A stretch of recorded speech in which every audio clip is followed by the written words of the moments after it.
Keith Kalfas. I got a million stories that I could tell just about landscaping and the window cleaning side of the business as well.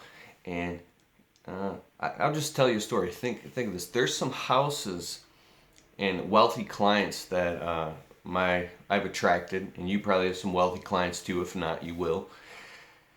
That it's kind of interesting when you, if you grew up. I grew up really, really poor. Okay, we grew up in really poor. We especially didn't hire people to cut our grass.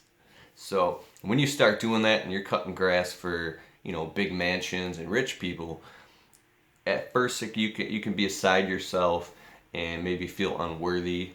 My first year in business, I started attracting wealthy clients pretty quick. I just wasn't afraid to go up and talk to rich people walking their dogs and give them my business card and walk up to their house and literally start giving them quotes. Hey, kitty. So I have a few clients specifically.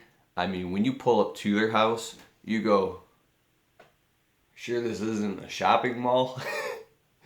And when you go in the house, I mean, it's very hard for a guy like me even to act normal and just act, now it's no big deal. I just get to work. I don't care. But in the beginning, dude, you walk in these people's houses, you're seeing spiral staircases, white marble floors, white carpet, statues in the middle of the house, an indoor pool. You're seeing furniture that wraps all the way around with white marble glass stone tables and big exotic paintings, and it goes on and on and on and on. Stuff that is just like, I've a couple clients whose houses have been in magazines, and that's how rich these people are. So, like, we do window cleaning too, and when we clean these clients' windows, like, I have the security codes to people's houses. They're at work. I got all the codes programmed in my my contact information. So, I mean, I press the codes, the garage door opens up, and you see Ferrari, Bentley, BMW, Fisker, exotic sports cars. And I tell my guys, be very careful when you walk by these cars. And when we go in the house, if I see you looking at anything except for the windows, you got to get out of the house. Period. Don't look at anything but the windows. That's not your job. And because these people got security cameras in their house, they see everything you're doing anytime they want. And, the last thing I want is, you already know what I'm getting at. I'm very particular with stuff like that, and professionalism is important, and that's why my clients trust me to go in their houses. We wear booties on our feet. I buy booties, and we put them on the elastic things that go around your feet for protection, just so we don't get shoe prints in these people's houses. So these homes are incredible, and once you get used to it, it's nothing.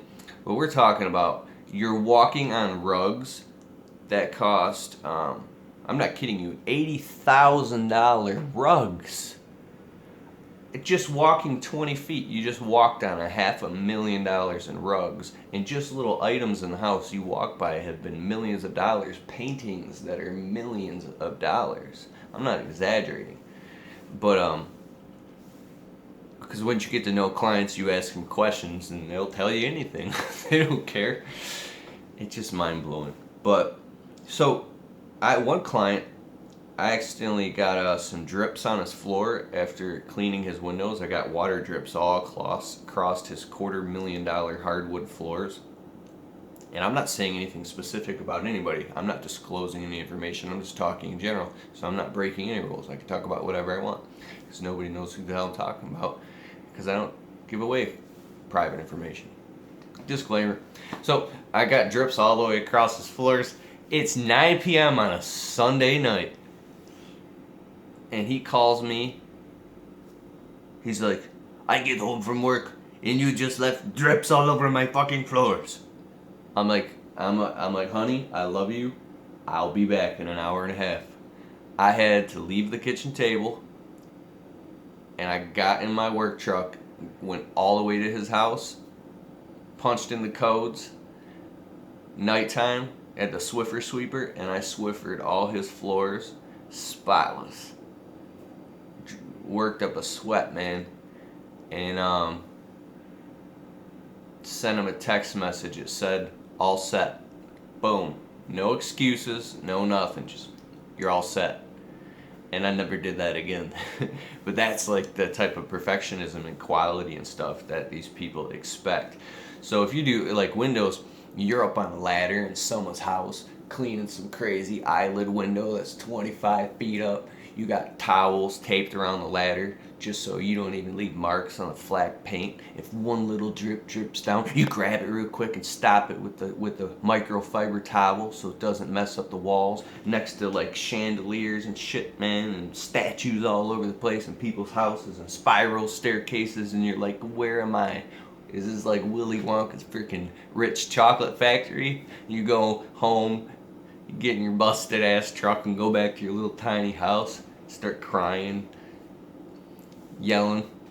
I've stomped around my house in front of my wife before. We gotta be rich. We gotta, You know, like, just gone crazy. Ever since I was a kid, I think since watching MTV Cribs and stuff like that, it's destroyed my mind. And it probably has for a lot of other people. I don't want to be rich. I just want to have a house in the woods by the water so I can hunt whenever I want. That's rich too. Whatever rich is to you. It doesn't have to be materialism. Because you see a guy in a drop top Lamborghini or something at a red light. Oh, what would it be like to be him? That guy's probably miserable. Because now he has all the trappings of success and it sucks. And you'd have to be there to see why. So it's all relative. Look at this cat. He's a good kitty. Watch, he likes us. Watch. He's a good boy. He's a good boy. He likes aggressiveness. Good kitty cat. Follows me around. What else? What's another story I can tell?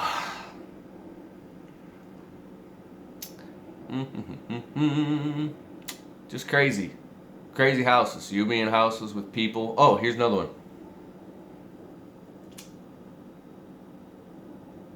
I'll tell that in another video. Bye.